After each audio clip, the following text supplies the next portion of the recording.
guys, it's Imani with Not an Influencer. Today we are going to be talking about how to heal from a breakup. I do want to preface this video by saying that I am not a licensed therapist. These are just the 7 things that works best for me after healing from my last very toxic relationship. If you are having an extremely hard time, I want to say definitely consult with a professional. To set the scene for you, after my last relationship, I had no job. I had been a stay-at-home girlfriend in a different city. I had a car that was perpetually breaking down that I literally was scared to drive, so basically no car. And I had moved from one city to another city, so I really didn't have a ton of very close friends because having been so far away from all of my friends, our relationships had changed. My first tip is to find something to take up the majority of your day. I recognized very quickly that 24 hours is a long span of time to be doing nothing. So I decided to find something to fill my time. In my case, I decided that I was going to go and get a job. So I just started mass applying for jobs. So my number one thing is to make sure that you find something to fill the bigger part of your days. It doesn't have to be a job. It doesn't have to be going back to school. It could be something as simple as babysitting for someone or helping someone out, maybe volunteering, but you definitely want to find a good way to suck up some of that excess time that you would spend moping around and crying. After taking that large step of filling up the majority of my day with something new, then I still had to worry about the small parts of my day, because anytime that I was not at work, I was basically at home, dwelling on it, ruminating in it, and just feeling really bad about myself. So anytime that I would start to ruminate, I would actually ask myself, what is it that you missed? And because my relationship was so toxic, it wasn't even necessarily the person that I missed, it was more the things that came with being with that person. My second tip is to replace the things that you feel that you've lost that are affecting you the most. So, for example, I missed having a smart TV because he had a smart TV and I did not have a smart TV. So I went and replaced my smart TV. I missed that he had a Hulu subscription and I did not have a Hulu subscription. So I spent the $12 to get myself a Hulu subscription. At a certain point, I missed that he had reliable transportation and I never had to fear for my life as I was driving down the road. So I went and got myself a new car so that I wouldn't have to fear for my life when I was driving down the road. After all of those material items were replaced, however, I did feel a little sad just for kind of the emotional side of things. I missed getting flowers, and I actually expressed this. I expressed this and told my little brother that I missed getting flowers, and my brother started buying me flowers. And when my brother didn't buy me flowers, I would buy myself flowers. I missed doing things like going on dates. So I started to rebuild the relationships with my friends in my city by going on dates with them and going out to places with them and just spending time with them.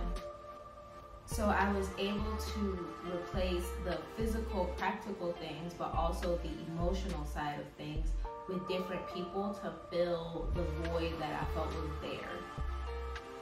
The third step that was really important for me was learning the difference between self-love and self-care. These things are not synonymous. For example, I was doing a lot of self-care. I was going to the gym because I had a ton of time to go to the gym. I was getting my mani-pedis, I was getting my hair done, I was getting my lashes done. I was doing all of these things.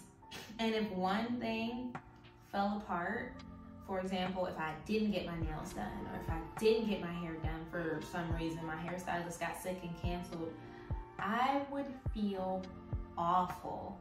So even though I was taking really good care of myself, I was not practicing self-love, because the second that my nails weren't done, I felt ugly. I felt like I looked like a little boy. The second that I didn't have, you know, a 30-inch bust down, I felt ugly. I could not feel comfortable in my own skin because I was not being loving to myself. So my third thing is, you definitely want to learn the difference between self-love and self-care and practice them both. You need to be kind to yourself during this time. A really good example of this is actually with my job. I started pouring everything that I had into work. I was picking up extra shifts. I was going in at 4 a.m. I was just doing everything to make sure that what I did ran as smoothly as possible. And that was really good self-care financially. I was doing very, very well for myself. In fact, I was making more money than I had ever made before in my life. But it wasn't very self-loving to have not set a boundary between myself and my work. Me needing sleep over my job. There was no boundary. There was no work-life balance. There was just work, because I didn't really have a life and I wasn't working on building that life. So you need to have a good mix of self-love and self-care, in that you do care for yourself by making this money, but you also love yourself by setting the appropriate boundaries and giving things the appropriate priority in your life. The next step in my healing journey was actually finding a hobby. I found that anytime that I was alone or not at work or anything, I needed to constantly be doing something. I couldn't just sit in the silence with myself, because I would start to self-degrade and I would start to ruminate and I would start to cry and I would be upset. So you need to find a new hobby to be able to do when you're not doing the all-day activity that you came up with for yourself, when you're not, you know, hanging out on dates with your friends or watching your new shows on Hulu. You need something that you can do pretty continually that actually improves you, whether it's mentally, physically, emotionally, whatever. You want to find some sort of hobby that helps you out. This is also kind of pours back into my last topic of finding the difference between self-love and self-care, because my hobby was fitness originally. I was running all the time. I was, you know, boxing. I was really trying to hone my body, but I was also really, really hard on myself. I talked a little bit about some of those practices that I would do in my productivity video. I'm actually going to link that down below so you can go and watch it and understand a little bit more what I'm talking about. But anytime that I felt that I failed some arbitrary goal that I set for myself, I was essentially punishing myself, or I was really, really hard on myself, to the point where, yes, it was self-care for me to work out, but I was not giving myself any love in the process of working out. So you want to make sure that you have a hobby that is productive. I continued to work out because I recognized that it was good for me, but I also cut back on the working out. I wasn't in the gym all the time anymore. And I actually started to garden, and it's a hobby that I still have to this day. This is what my garden looks like right now. I've actually been growing it for a long, long time. And I am very passionate about taking things out of my refrigerator and growing them. So right now, I'm in the process of growing a blueberry bush that I've grown from groceries that I got at the grocery store. This is a habit that I actually formed while I was dealing with my past breakup. My fifth tip is to use distractions whenever possible. Obviously, my hobby of gardening was not going to distract me all the time. You can only give a plant so much water before it dies. So intermittently, I would watch a lot of TV, and I was basically always listening to music. A lot of times watching someone else's life experiences can help you process your own without actually having to cry and be devastated. And you might cry and be devastated, but it feels less alone when you cry while watching a movie, or when you're devastated listening to a sad song because someone else, it feels almost as though someone else is sharing that pain, or at least that's how it felt to me. When I was actually going through my breakup, I had quite a few TV shows that I liked, quite a few movies that I watched. I would specifically look for movies that dealt with breaking up and moving on from a toxic situation and things of that nature. So I had a ton of movies that I watched and songs that I listened to. I actually am going to list some examples of some different things that I listened to here.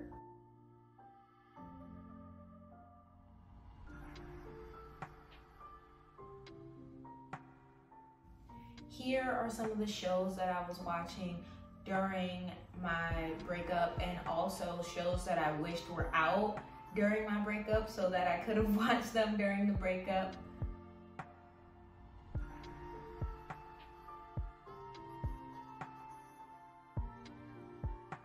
And here are some of the movies that I really loved during my breakup, or I really loved after my breakup, and I wish that they had been out during the time that I was experiencing all of this pain.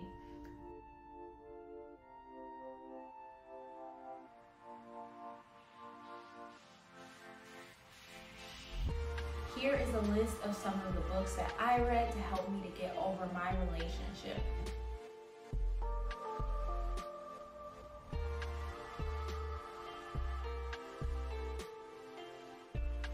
After going through a breakup, when you are dealing with that severity of hurt, you are in a very primal state of being. Imagine a baby, right? If a baby is upset or hurting or not getting its way, a lot of times the way to soothe that baby is to distract it with a rattle, with a pacifier, with something to take its attention off whatever is bothering the baby. Right now, you need to care for yourself as though you were a baby. So distracting yourself when you start to ruminate or self-depreciate and things of that nature are going to be really effective tools in helping time to pass. Ultimately, time is what's going to heal those wounds, and you need that time to pass. Another big distraction for me was church. I was going to church every Sunday. I was volunteering with the church. I was going to all the church picnics. I was going to many church events. So that was a really great distraction for me. But one of the things that cannot ever be a distraction and is a trap that a lot of us fall into is stalking. Please do not stalk your ex. It is only going to hurt you. I wish I had listened to this advice for myself. I remember after 2 weeks of me and my ex being broken up, I saw on his Instagram story that he was making a steak for 2 people, and I also saw a woman in what I had, thought of as my house. This was after 2 weeks. He was like cooking for people and going on dates with people and seeing someone else. And I was devastated. I was like, how were we not living a shared experience? How do I feel hurt that we are broken up and you're already moved on 2 weeks later? So stalking was what put me in that mindset. If I had never seen it and never known, I would have never had my day ruined in that way. Because ultimately, the people that you love are going to move on, just like you're going to move on. But these things do not need to happen while you're watching them. You can let them happen naturally and you don't have to be thinking about it or bringing this person back to your mind, because you're prolonging the time that it's going to take to heal.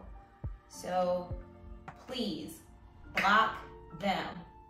I'm going to say that again for those in the back. Block them. You do not need to watch what they got going on. You do not need to know what's going on in your life, their lives.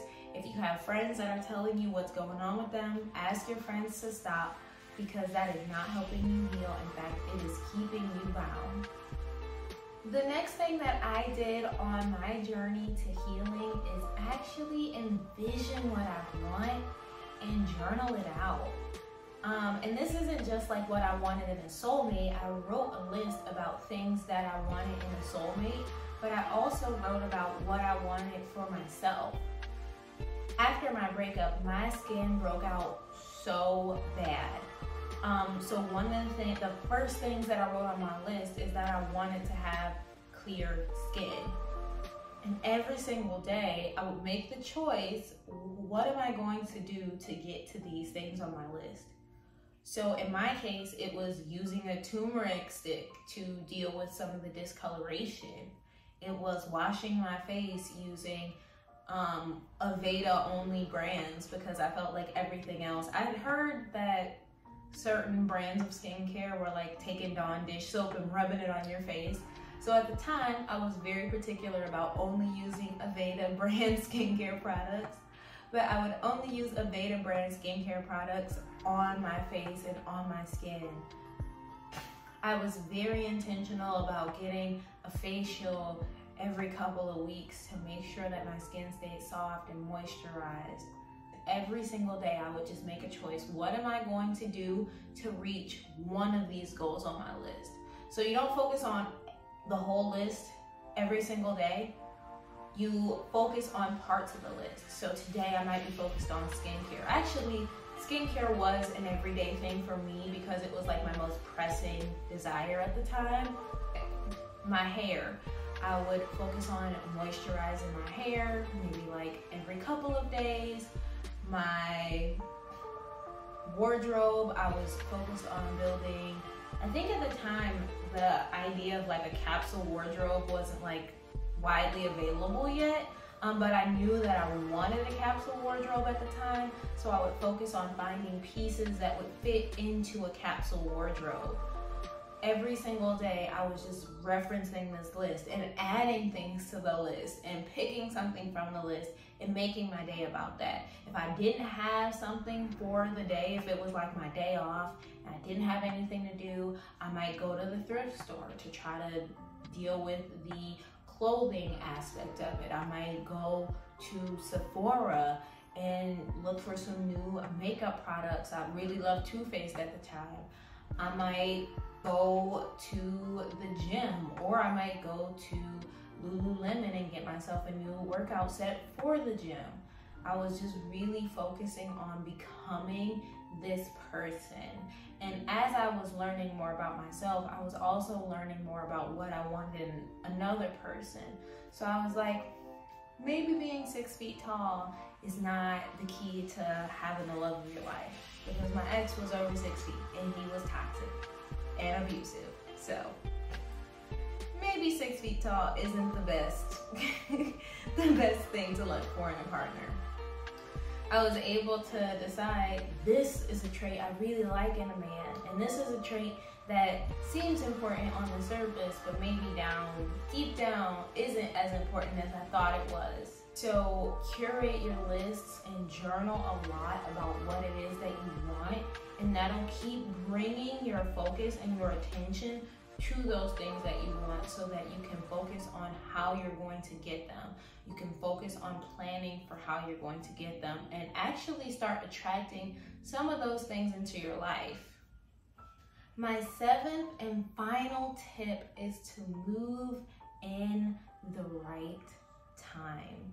And I say this because during this entire healing process, and a lot of this had to do with stalking my ex, I wasn't really being genuine to myself, but I would see that my ex was on a date with another person. So I'm like, well, if he can go out and be dating, I can go out and be dating. And then I start dating people and it didn't feel right. I would actually feel physically sick, as though I was like cheating on this person or betraying him or something. And we weren't even in a relationship.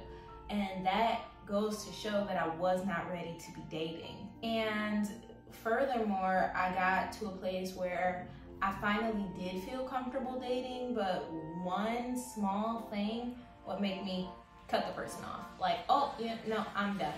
I'm not gonna deal with that. I'm not gonna tolerate anything. If you are not perfect, I was just done.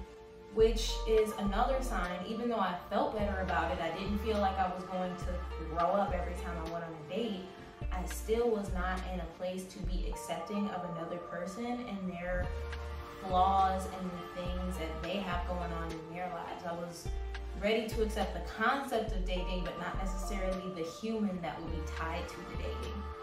And I've seen some people who are so hurt and so devastated that they just don't want to date at all. I'm talking 10 years later, they still have not, tried to get back out there. They still are not playing the field. They are just kind of like, I'm healed, I'm whole, and I'm happy.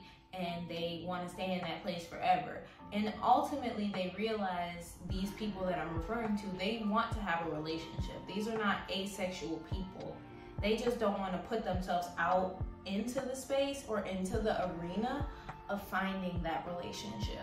So you can see that these are two extremes. Wanting to jump back out there in 2 weeks because your ex is out dating new people in 2 weeks is a lot. And it's something that you shouldn't be doing, because you're actually stunting your growth and it's preventing you from being able to heal fully. But being like, I'm just never gonna date, and in order for me to find the right person, God's gonna have to bring them to my front door, is also not a healthy environment. So you wanna make sure that you accept things to come at their time. You gotta feel the situation out and be honest with yourself and be present with yourself about where you are, where you want to be, and what those right steps look like. Those are my 7 steps for how I got over my breakup. If you guys try any of these, be sure to comment down below if you tried any of these and which ones worked for you, which ones didn't work for you. If you did something and had amazing results with something that I did not list, please comment it down below. Be sure to like, comment, and share this video with a friend, and I'll see you guys next Monday. Bye.